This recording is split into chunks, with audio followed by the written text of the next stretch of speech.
BSP मनोरंजन film विधान बाजार समस्तीपुर। डीजे अंगराज बाबू,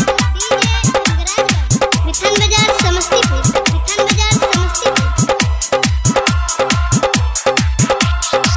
सावन में काबर लेके अलिया भोले बाबा, ददन हमरो तू दिलवा के दावा।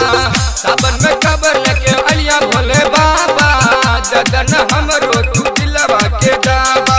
कहिया से बोलबा हम आबै छियो हम, कहिया से बोलबा हम आबै छियो हम, बिसर छहो तू दिया भोले बाबा।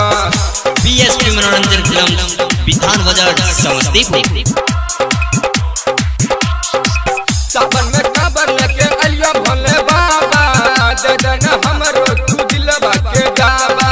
सावन में काबर लेके अलिया भोले बाबा, ददन हमरो तू दिलवा के दावा।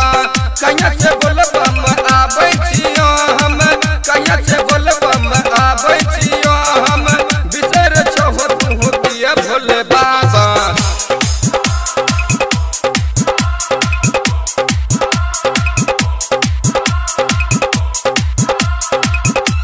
बीएसपी मनोरंजन फिल्म विधान बाजार समस्तीपुर।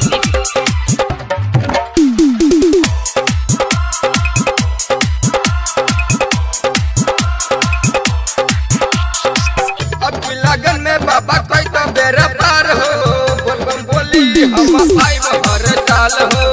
अब लगन में बाबा कोई तो बेरा पार हो, बोलबम बोली हम आई हर साल हो। मैया गौर के तो लागे चौपाती, हमरा ध्यान में दे छो एको राती।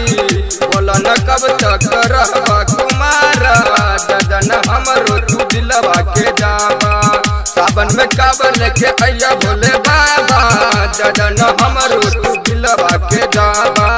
कहिया से बोलबा हम आबै छिया हम, कहिया से बोलबा हम आबै छिया हम, बिसर छहो तू किया मरदावा।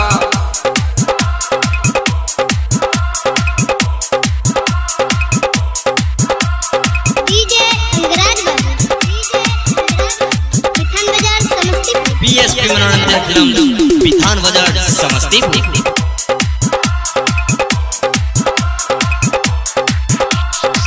कन्या बिना नहीं कटे दिन रात हो, बुझो न बाबा सीरियस की बात हो।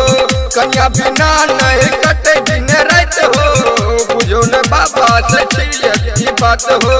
राइटर संतोष कहे भरदा हो झोली, खुशी से नाचे भक्तन की टोली।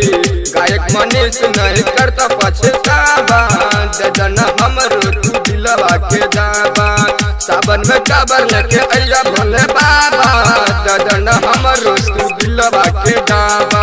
कहिया से बोलबा हम आबै छियो हम, कहिया से बोलबा हम आबै छियो हम, बिसर छहो तू किया भोले बाबा। बीएसपी मनोरंजन फिल्म विधान बाजार समस्तीपुर।